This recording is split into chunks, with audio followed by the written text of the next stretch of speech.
I'm from the City and County of Honolulu. I oversee the Office of Economic Development, and I'm really excited to eventually hear the stories of these other amazing individuals who are doing a lot of great work right here at home. You know, we're talking about this idea of thinking local, buying local, and that's something that even before government got involved and tried to make it a thing, it's something that a lot of us already do. You can think about where you get your omiyage, what kinds of gifts you're interested in giving to family and friends. The chances are pretty good that you are much more tied to the product or the item or the gift that you're giving than simply buying it off the shelf because it was conveniently located.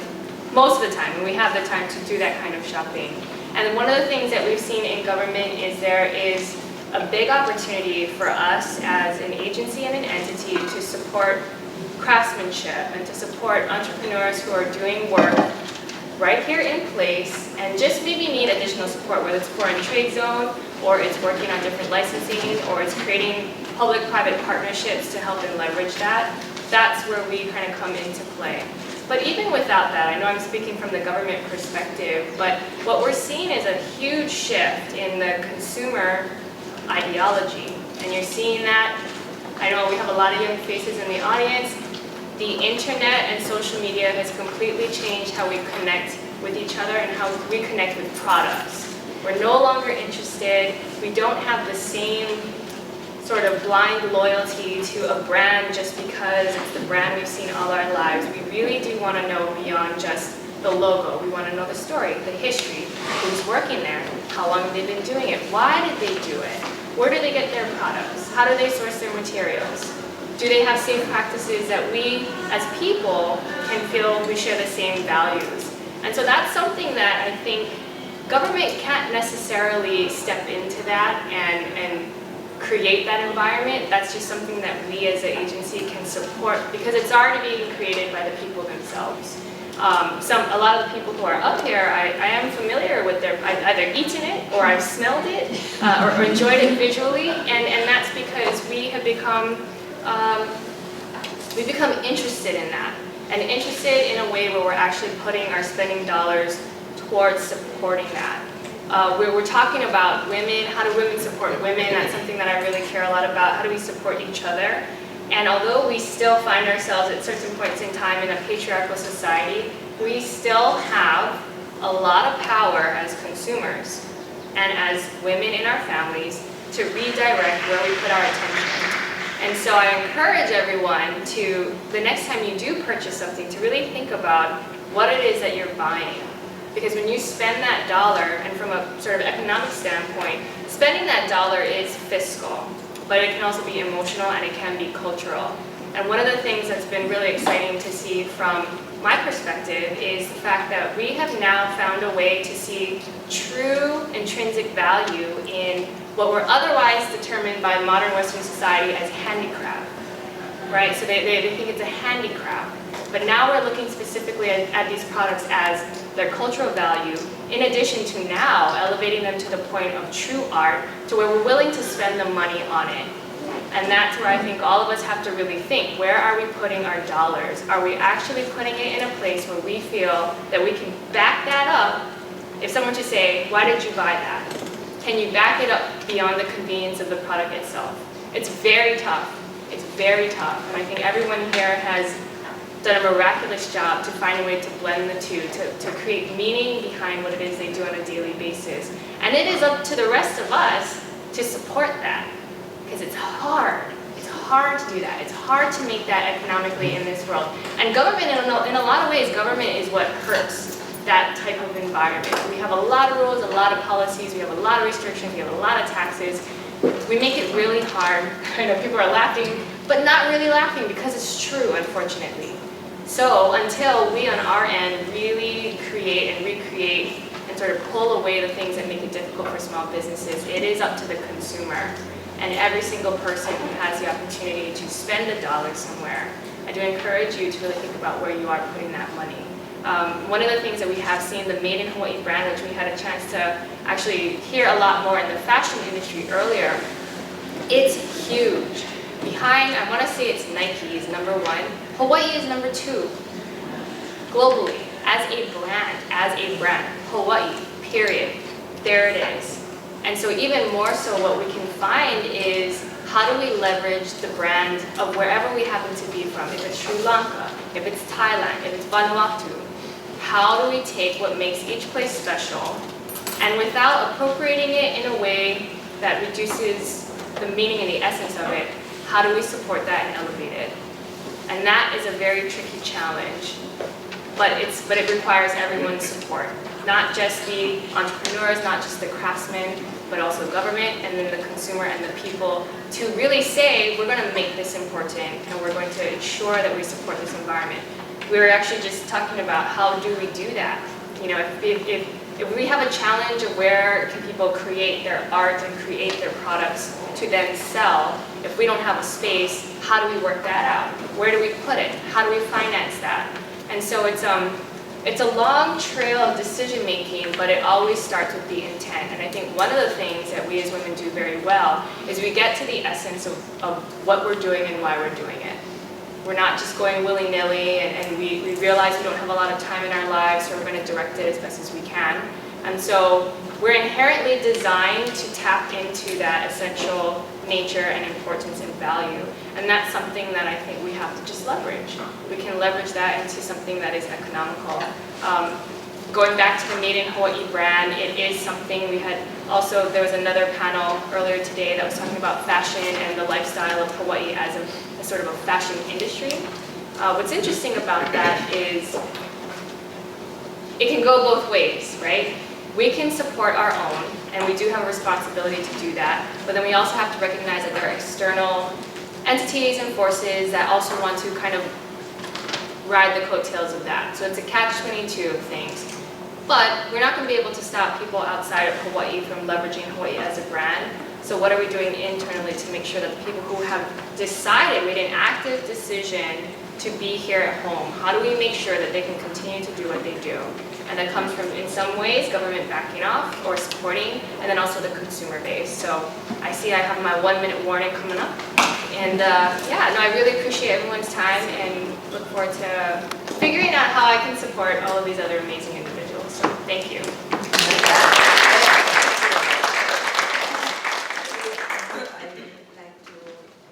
Please accept our sincere thanks. Maybe she shared her knowledge to us. Maybe it will be very helpful for you. So do you have any questions?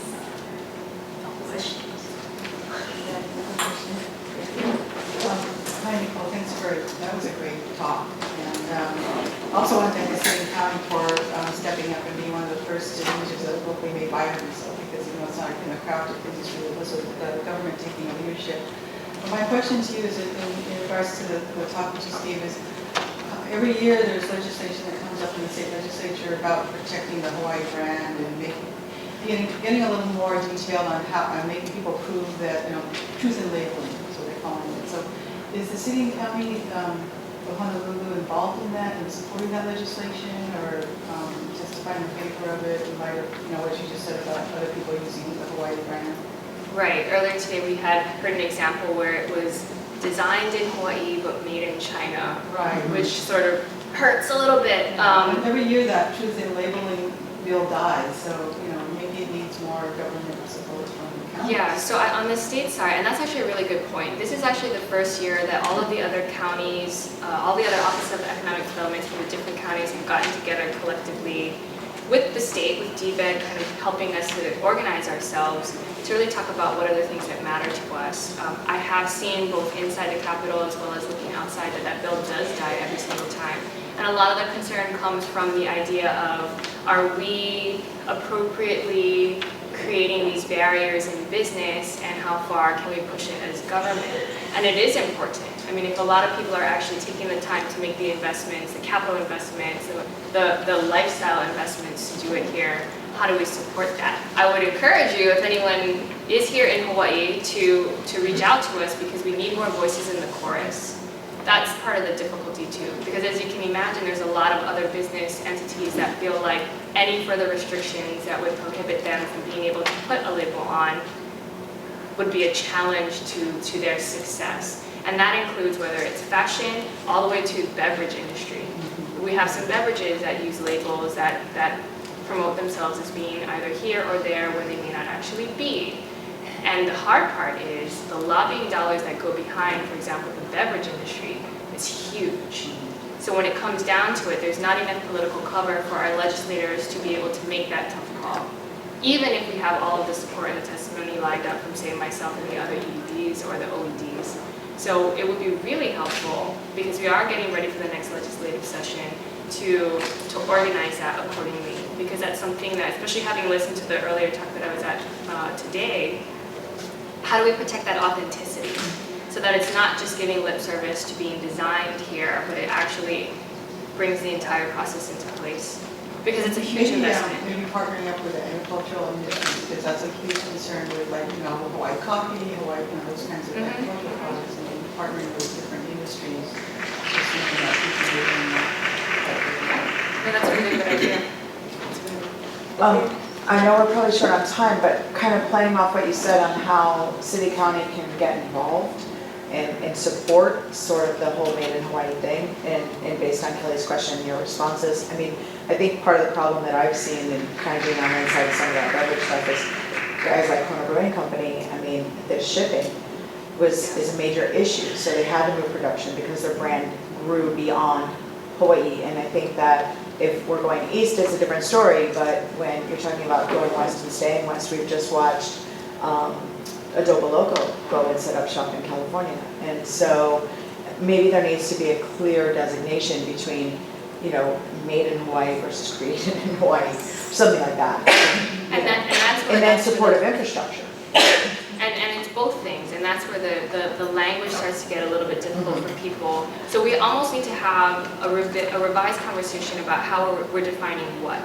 So we really know what are we talking about and what are we kind of dialing into when we get to legislation, because it is a double-edged sword. If we start defining it a certain way, we may be prohibiting other types of creation. But in some of these businesses, that is the hard part. They start here, they get really big, then they have to go somewhere else.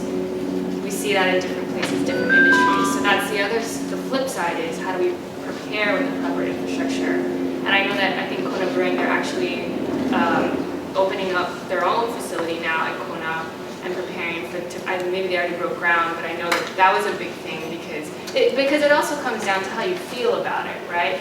You get a certain feeling when you realize that maybe it doesn't come across the right way anymore, and then you want to do right by that, and you want to make sure that if you're going to say that you're making it in Hawaii, you should be making it in Hawaii. Yeah, that's a really good point, because actually if you go to a bar and you get a Kona beer on tap, it's made here. It's made here. But if you get a bottle of it in the store, it comes from mainland. So they're doing both. So there is some truth in their living, because they are making something. Right. But I know that it's been a challenge, and Wailua Soda Works is another one. Right. They've moved because they got too It's big. cheaper to fill it over there and ship the bottles over there. Too, because I think the problem that we're having here is when people are using locations as a brand. So that's really where sometimes companies outgrow sometimes their labeling as a brand. So sometimes when you put a destination wherever you are from in the world, and you use your destination, your city as your brand name, and as your business grows, it becomes problematic for the future. It becomes both limiting and challenging for truth in labeling. So every example we're talking about are examples of brands that are actually using destinations. Well, except that Kona coffee is coffee grown in Kona. It's like Champagne is made in Champagne, France. So some of it it's geographic truth in labeling. Yes. And I think we'll always have both, though, because that's part of it. Is also our bandwidth and our resources available. There's only so much to go around. So even we talked today, Tory Richards, they do some of it here and they do some of it away, and they have to, because just business-wise, that just makes sense for them. But they are committed to making sure that they do still have a very strong presence. So it is a double-edged sword, and it is something that I think maybe one day soon we'll actually figure out how and if we actually need that legislation. Because that's the other thing too. I would be careful to say that government needs to curb social behavior. That's the difficulty, because sometimes we think that that's going to properly set us up for the outcome we want, which is everyone's going to truly understand what it means to be made in Hawaii. But it could also backfire in the reverse. And so it's very, very tricky. And to the extent that we can decide just as ourselves, as a society and as a consumer, to make those choices, we have that right now. We should continue to support that and to really make that a cultural understanding, and then see if and when it is appropriate to really hone that into something that is the law. Because then that, once we make it, we don't really go back from there. So that's probably why it dies every year. But it's definitely a good conversation to have. Okay, thank you very much. So it's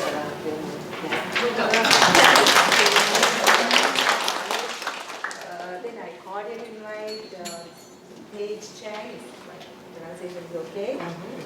The owner of That's an easy Hawaii one.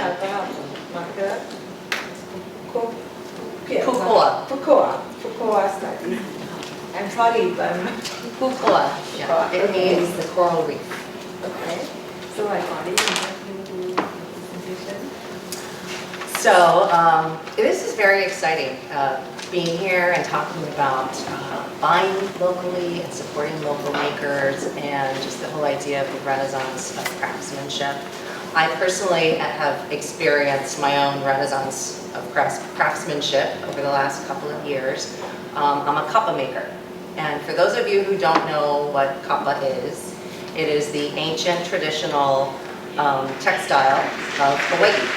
And it is made from the wauke tree, and you process it by peeling the bark, and well, you have to grow it, you have to plant it and grow it, and then peel the bark, and it goes through many processes. And I brought one of my pounders. I don't know if you guys have ever seen one of these, right? And it's just an amazing experience to go from, it's truly farm to table artwork. You don't eat it, but it was a very useful product. They used it for bedding, and you use it for clothing. And I have taken that a further step, and I use it as a support for my fine art pieces.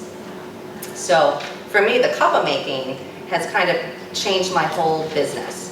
I have 30 years as an artist. I have been a commercial tradesperson, craftsman, as a painter, a designer, doing sets and visual merchandising, and I've been an educator as well.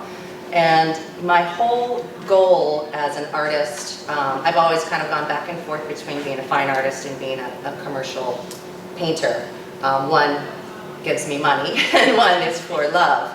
But I always have tried to hold on to the idea that I want to have and project an authentic voice, particularly for Hawaii, as a Hawaiian woman, and I want it to be a strong point of view and an authentic point of view. And I really have struggled to fight against the Hawaiian stereotypes and challenge them and replace them with images that I think are authentic, images that I recognize in my family and in my neighborhood and with my kids.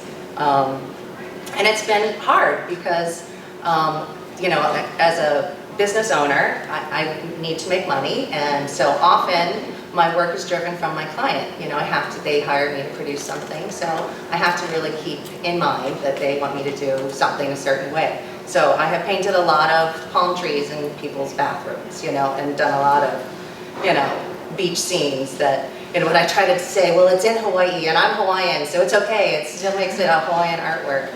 And personally, with my personal artwork, as an oil painter, I really strive again to produce images that are recognizable to people here, you know, those iconic images of people in the backs of pickup trucks, or dads holding babies or pushing strollers, you know, the stuff that we know about.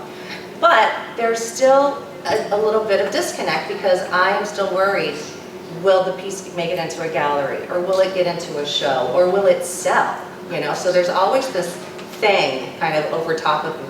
With kappa making, 3 years ago, I decided I just wanted to do it. I wanted to learn it. I had been interested forever. And doing this process, it just completely erased all of those concerns, because there was no preconceived idea. There are hardly any kappa makers, you know, where there are handfuls of us. Nobody really has any expectation. I wasn't doing it to sell it. I wasn't doing it to you know, to further my career in any way. And because of that, and because kappa is this, from the earth, ancient practice, it's already got its authentic narrative. It's built right in. All I had to do was go through the motions, make my tools, tend my plants, and get connected. And that was amazing. I think that's this whole cultural craftsmanship renaissance. It's really getting connected to your materials and knowing where your stuff comes from and who's growing it and how are you growing it. And because it had that authentic connection, or I became connected, and it connected me to my culture, which I had been wanting to be closer to, people started responding to the work like they never responded to my paintings. All of a sudden, it was like this really easy in for them because they were interested in the kappa story. And then I could create any kind of image. I could do some really tough, ugly images that people were happy to go into because they were already so intrigued with the process. So, I created a series of pieces just for myself, and all of a sudden, a show opened up and boom, it went. And then collectors started coming and the pieces started going out. And then another fun little thing happened as a kappa maker, and I don't know if you guys are all crafters, I had scraps and I wasn't going to throw them away, right? Because you save all your remnants, you can make something out of everything. So the scraps became a way for me to practice and experiment with a more traditional style of kappa making or design. And then that turned into this little wearable art business, and now I've got 4 teenage girls that come to my studio every week, and we're printing bracelets and making, clasps. So now we have this other fun little aspect of the wearable kappa, and now we're dreaming of bigger wearable pieces. And from all of this interest, now people are coming to me and wanting to learn. So I've opened a small teaching practice.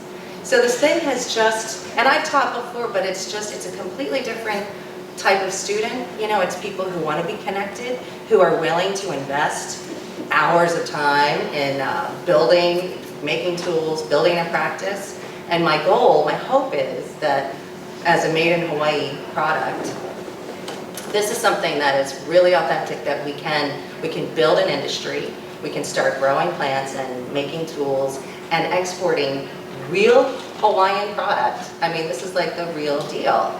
And if people want to walk away with something from Hawaii, walk away with some kappa, or walk away with that story, that understanding of what kappa is, or even the experience of pounding it. So working with these students and working with my young girls, our goal is to, create the kappa universe and put it out there. So that's where I'm at.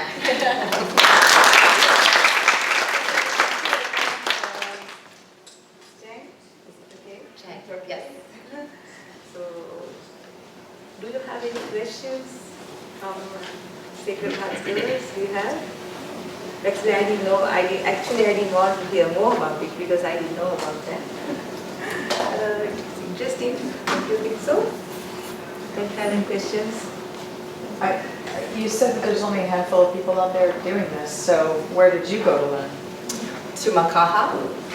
My kumu is Delani Tanahi, and she's about everybody who knows how to do it.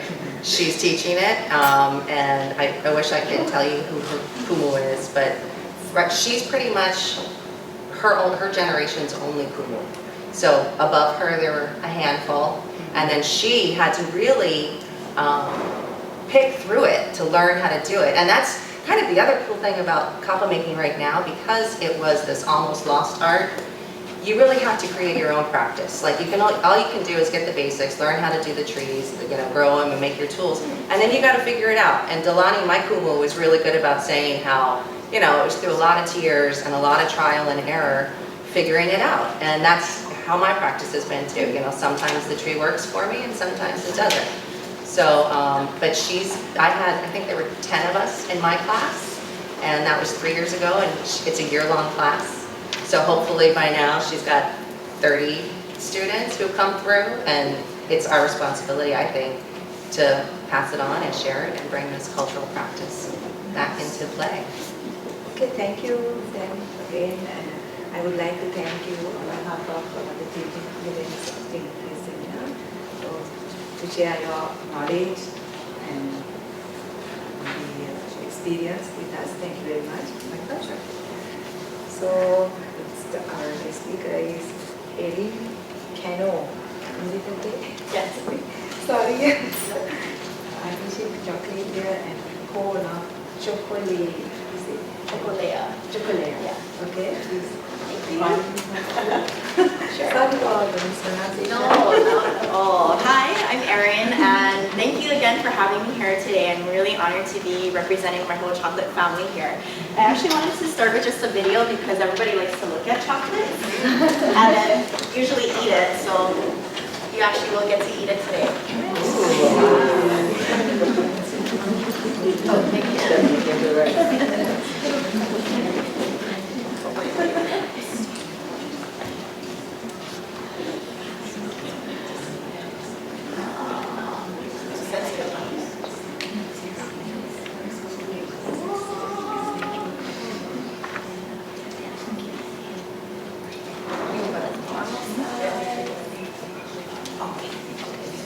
Okay, there you go. We are Chocolea, bringing peace to our world one chocolate at a time. We are doing this through our gourmet chocolate company located in Honolulu, Hawaii. We specialize in creating artisan dark chocolate truffles and treats made fresh in Manoa Valley. Come into our shop and create your own custom box of chocolates. Select from our most popular gift sets or place a specialized order for party favors or corporate gifts. We also offer on-site catering of our signature chocolate truffle dessert bar, private tasting, and much more. Thank you for choosing our family and being a part of our mission to bring peace and chocolate to our world.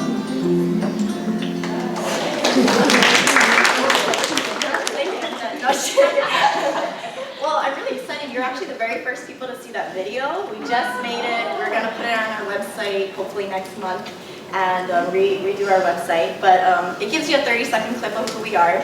And a lot of people want to hear the story and know about the product. So thank you for that. I'm always thankful for anyone or any organization who is trying to help us just in Hawaii doing our work.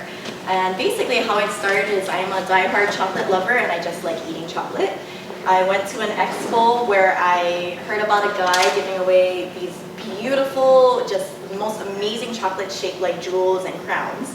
So I went to go look for him, found him, started eating his chocolate and making conversation so I could get some more. And then come to find out this guy turns out to be my uncle. Of course. So like, right? Let's connect. And his dad and my grandma grew up playing together, but we moved onto separate islands, so the next generation never met. And so here I was meeting this guy who turned out to be family, and he asked me if I was interested in learning how to make chocolates, and I said no. And I just like eating chocolates. Thankfully my husband said, oh, that sounds cool, something we can do together. And for me, I just wanted to get to know this family, so I really didn't care so much, well maybe about getting it after, but I really wanted to get to know the family. And my husband and I started spending every weekend with my uncle and my auntie, who made chocolates in their kitchen in their home, or in a little room in their home for about 12 years as a kind of a hobby. And then in 2010, he came up with the name, the logo, and started catering truffles or chocolates at weddings and corporate parties on weekends a few times a year. And they had their own full-time jobs. They did this for fun, to have additional income and to be able to give back to organizations. So when my husband and I came on board, we actually had no intention of starting or doing a business. We just were spending time with them. But it grew into us finding a commercial kitchen in Manoa, which you just saw. We're right way in there, but we're right there. And also opening a retail shop in about 2014. So now we do wholesale and retail 4 days a week. And we are making chocolate. So it really was a long process for him because he spent 12 years not learning from anybody, but just needing to take chocolates to a dinner party and wondering how do I make chocolates, let's look at a magazine and a recipe book and then go from there. So his 12 years of trial and error, we were fortunate enough to kind of jump into, and he taught us. And then when we moved into a commercial kitchen, it was a whole nother ballpark, and we had to learn the process all over again because chocolate's so temperamental, and in Hawaii, it's there's just so many factors to tempering chocolate, and we make everything from start to finish. We don't do the bean to bar, so we don't do from farm to the chocolate. We buy the Hawaiian chocolate and European chocolate, take the finished chocolate, and then mold it into truffles and dipping fruits and making macadamia nut clusters, excuse me. So that whole process of learning it all over again is a labor of love because it was days of crying and saying I quit and why am I doing this again, and you know, does this make you any money? It doesn't matter, I don't know, we're just doing this for fun. Turned, I quit my job and let's just go for it full time. Make the chocolate, sell the chocolate, ran out of chocolate, go back, make more chocolate. Bad batch, then there's no chocolate to sell. So it was a very long process, but it was also, I think, a really blessed process for me in particular because it is a craft and an art and something that not everybody tells you every day if you want to learn how to do this. Kind of like your kumu, right? Having that opportunity. And for us, my uncle, his desire was never to start a business or make money. It was mainly to pass on the craft to the next generation. He had spent all this time doing that and wanted to figure out who he could teach this to. And had people that asked him, but it was never the right fit. And for him, and he doesn't have kids, and so when he found family of the next generation, it was it was like a perfect match, and we, you know, went in it because of for the family, and then the chocolate. And then from there, so now we're still a small family business that's trying to, you know, make our way. We don't have the benefits of economies of scale and all of the massive amount of products that I can buy in bulk and store because we're in Manoa in a little space that you can come and see. But how do we work as a small business is I had to look at other small businesses and say, what do I have that the big guys don't have? And all I could think of was I got relationships that I can build. I can go owner to owner, knock on your door and say, who makes this here? Can I talk to you and meet you? Whoa, that was fast. Okay, so, sorry.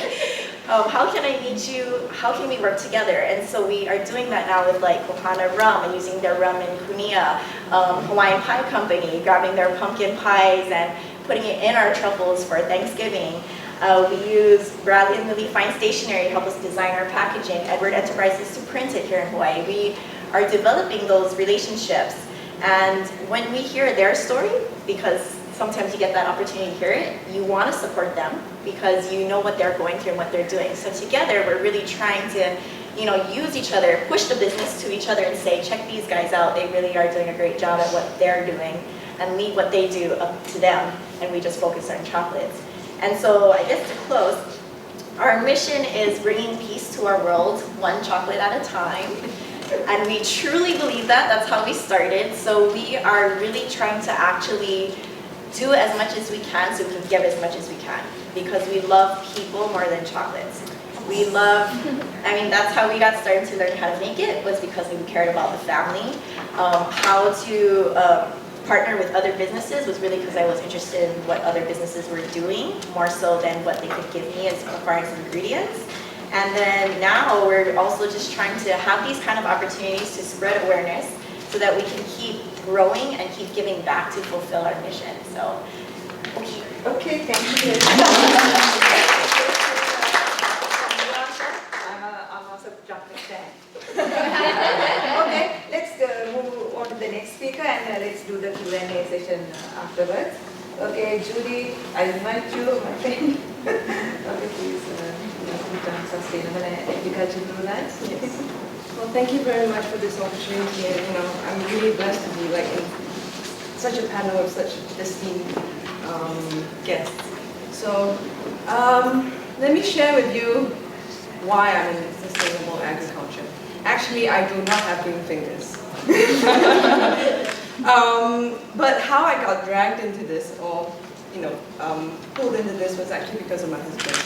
He has a love for growing, and I guess this came because of his passion to kind of like eliminate waste from the systems that we had in our agriculture, because we saw a lot of waste. Like a large portion of the waste that goes into a landfill, 60% of it is actually food waste. Okay, and this is a big problem for us. Brunei is actually one of the largest, per capita, we produce about 1.3 kilos of waste per person per day. So this is an astonishing large amount of waste that we actually, just waste away. So we started to look at, okay, why is it that food is such a big portion of our waste? And we realized that a lot of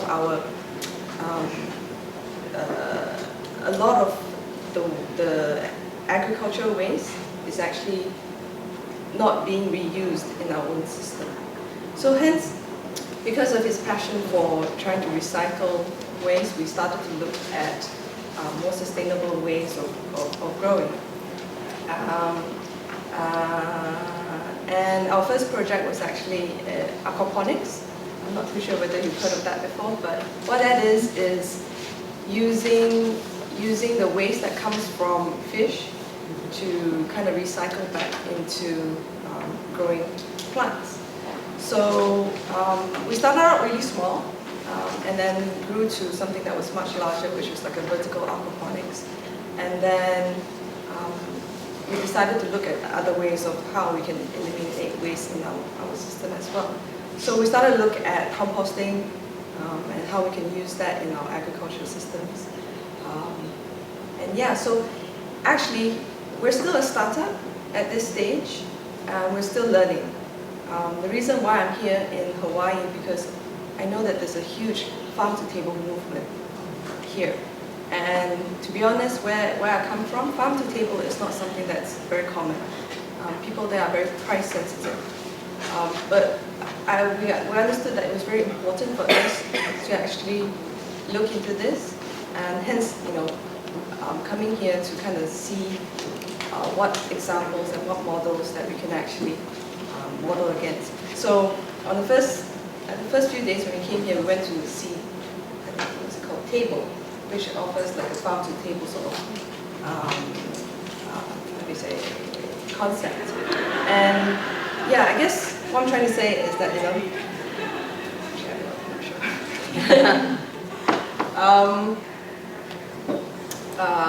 yes, and then, yeah, so, well anyway, so, yeah, I'm here for a learning experience, basically, and just to see how other farmers here use the whole farm-to-table concept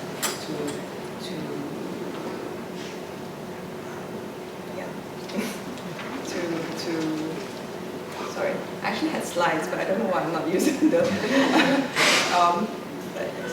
Okay, all right. Thank you, Julie.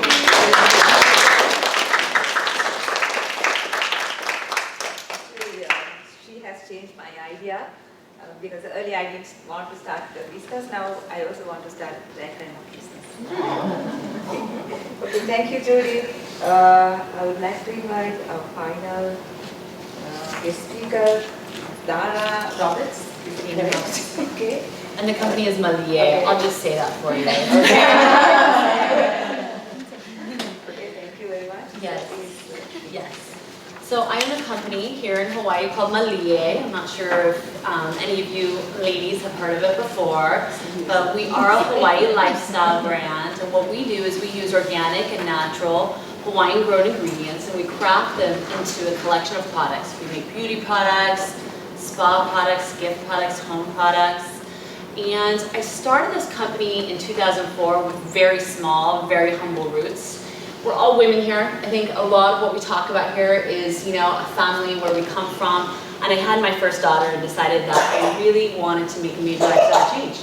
And so from there, I started thinking about what was next. How was I going to be able to be a mother, survive, and really thrive and contribute to our family and livelihood? And I think that these are all questions we have, right? How do we create that?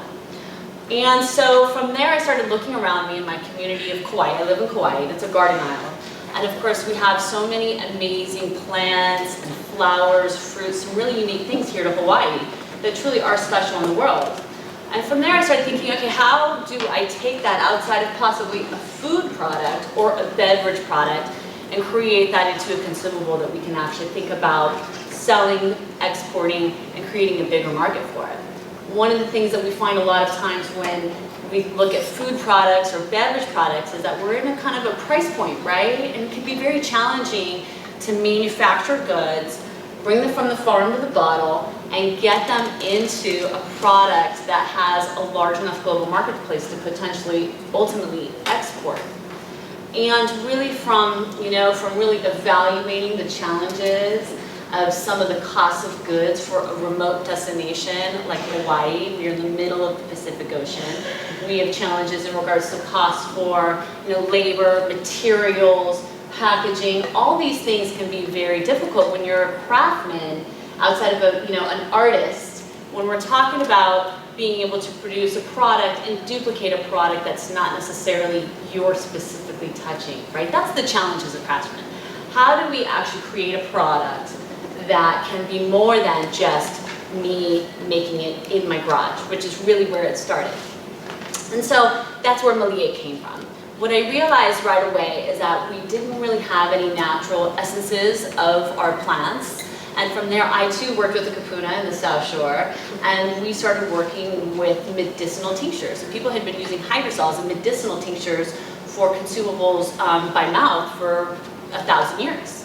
And so from there, we kind of took that historic medicinal application and started thinking about how we can create this into beauty products. And that was the beginning of Melier. It was started from my garage.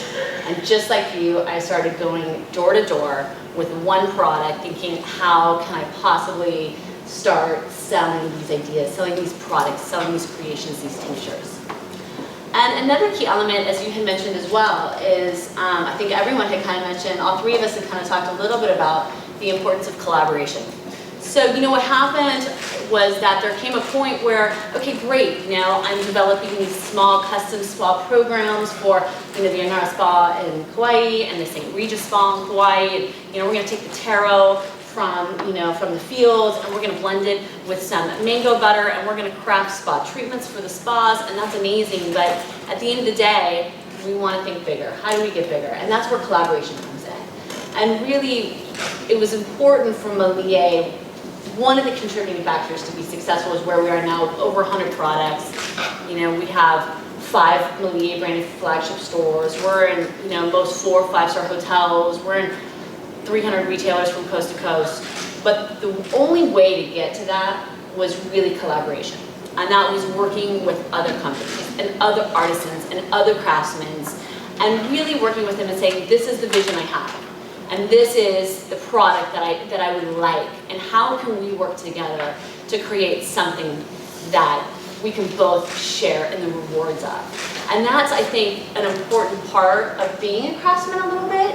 In order to be able to create something that is bigger than what you can do every single day, it's important to solicit others to help in your cause and to create a vision and to create a product that can, be worth the value to the consumer. Because we talked about the consumer in the very first presentation where, we need to make products that are valuable enough to be able to pay for our Hawaii labor, to pay for our Hawaii farm goods, and to pay for, the packaging that we're going to have to ship from New York to get here. How do we create those valuable, beautiful products? And, the number one way to do that is, I think, collaboration and creating products that can maintain a price point that is bigger than $3. So as we're thinking about being craftsmen, we really have to think about, okay, what is the value of this product to the end consumer? And will that consumer pay the cost of goods that might be high enough, to support our Hawaii-made products?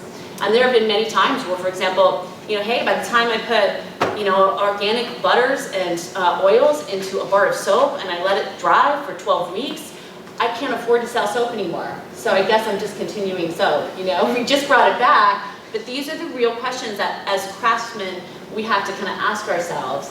And, you had mentioned, it took a little bit of time for you to find your niche where people really valued your craftsmanship. So as you're thinking about how you're going to be a craftsman and what kind of things that you might be able to create that the market might want, these are all kind of very important things. Think about things that you can make that are worth more than, you know, $5. Think about, you know, how you can work with others to create, you know, products and ideas that are bigger than your own, and how this can be bigger than you just having to hand make every item. And then the last thing I kind of wanted to mention, you know, because we're all talking about how we can be craftsmen, you know, is we talked about government in the first presentation as well, and the help that government can play. You know, I mean, it was year 3 of MIA, and I'm literally coming on 13 years in this business, and at year 3 I thought for sure we weren't going to make it, you know, and I think that all entrepreneurs have had that question where they say, are we going to make it today? Is this the year that this project's going to end? You know, and I have to say at that time, we got a grant from the Department of Agriculture, and that was a crucial time for us to be able to get to the black and be able to survive and to continue to get jobs, you know, create jobs and, you know, create opportunities for suppliers to continue to grow the business. So I absolutely think that whether you're working with the Department of Commerce, they have an excellent export department as well that can absolutely help you navigate the fields of, you know, exporting and importing into countries like, you know, India, Japan, you know, China, and, you know, looking into your communities to see what resources you might have in regards to grants. These are all great opportunities for continuing your business. So I kind of just wanted to talk a little bit, instead about the company, but about the business of craftsmanship and just some important things to kind of think about. You know, as Millier grows, we're growing into the farm to bottle concept, and we'll be working with the Kilohana farms to create a tour where they can go into farms and come in and watch the products be made, and then purchase something that just came off the line upon their departure. And so really it's just bringing back the whole concept of craftsmanship. So that's what I have. Thank you very much. 5 minutes for Q&A. So as future women leaders, you may have lots of ideas. So this is the time to ask questions and do some verifications. This is the time for that.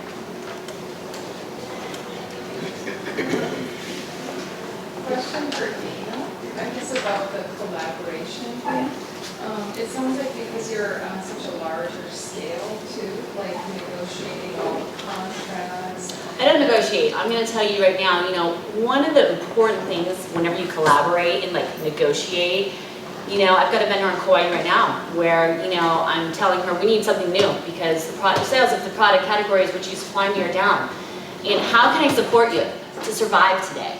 You know, what deposit do I need to get you? You tell me what the price needs to be. And it's my job to create a product that's valuable enough for those people to pay for that. So really my approach to my collaborations, my collaborators, is that I want for them to succeed. Because if they can't succeed, I can't succeed. So really, when it comes down to it, I have an honest dialogue. I'm saying, okay, so my cost of goods from you is this. You know, my cost of goods and packaging is this. The formula, you know, I'm going to share my formula with you. This is the retail price. What do you think about that? Do you think that's going to, you think this product that we've created together is going to sell at that price?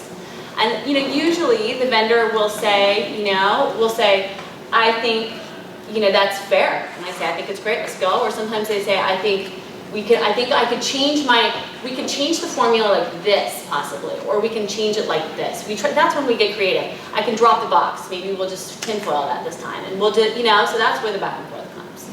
So it's not really about being like a big person, and, you know, it's more about just trying to create enough value in what you make that everybody can win. Did that answer your question? Okay. So what about the others? Don't you have questions about chocolates?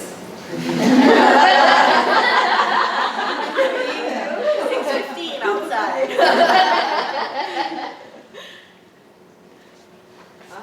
You go ahead. Oh, sorry, my question wasn't about chocolates, but my question is actually for Paige. I'm really interested in the coffee thing, and I'm really excited that I actually signed up for your Kumus class, and not for this year, it's just like at the Honolulu Art Museum. But, Yes. I'd love to hear more about her later. But I'm really interested in the young girls that have now started to pick up the scraps and making the wearables, and how's that going for them? I think it's awesome that through you they're now presented with an opportunity for their own entrepreneurship and Absolutely, and that's always been a major goal of mine. I really wanted to always employ, in particular, young Hawaiian women, you know, to kind of going back to support that my grandmother didn't get. But I am lucky that I have 2 teenage daughters. So I have this pool of young women, and there are all these girls who are making jewelry and who are motivated. I mean, the younger generation, and we were talking about that today too. I mean, they are some busy people. You guys are busy. Motivated. I don't think you're called millennials. I don't know what the next generation is called. But I just put it out there, and I was like, you know, I want to make 300 of these by this date. Do you think anybody would be interested? We put it out, and these girls just love it. And I was worried at first that, you know, they wouldn't take it seriously. They take it very seriously. They have a lot of ownership, and my kind of dream would be just to pass it on to them, and then I don't have to do any of it. You know, this can be your guys' business. You know, now you're an entrepreneur, you're a business owner, and you guys go out and sell it. And they know how to do the online stuff so much better than I do, you know. And I'll just do my thing, and then we can, and that's, I guess, a different kind of collaboration. But no, they love it. It's wonderful, and it's right now it's summertime, so they're available. So, but you know, I have my oldest girl is getting ready to go to college, but she is my assistant, and she's almost a full-time person there, and she wants to take over the business eventually. So she's in my Kappa class making her own tools right now so that she can keep going, and you know, yeah. It's fun. You're going to be addicted. I'm telling you. It is so fun. You're going to love it.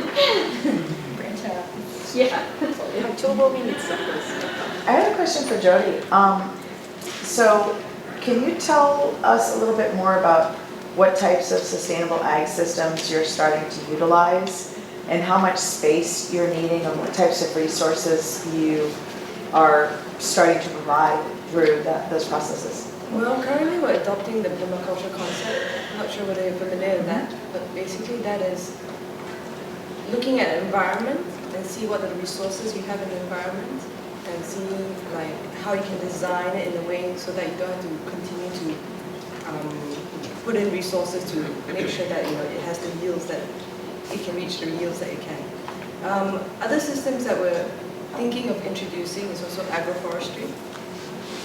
So we're partnering with with a Brazilian, I think, expert in syntropy. I'm not sure whether you've heard of him, but he's one of the experts in adopting agroforestry methods, where you try to mimic systems that exist in a rainforest.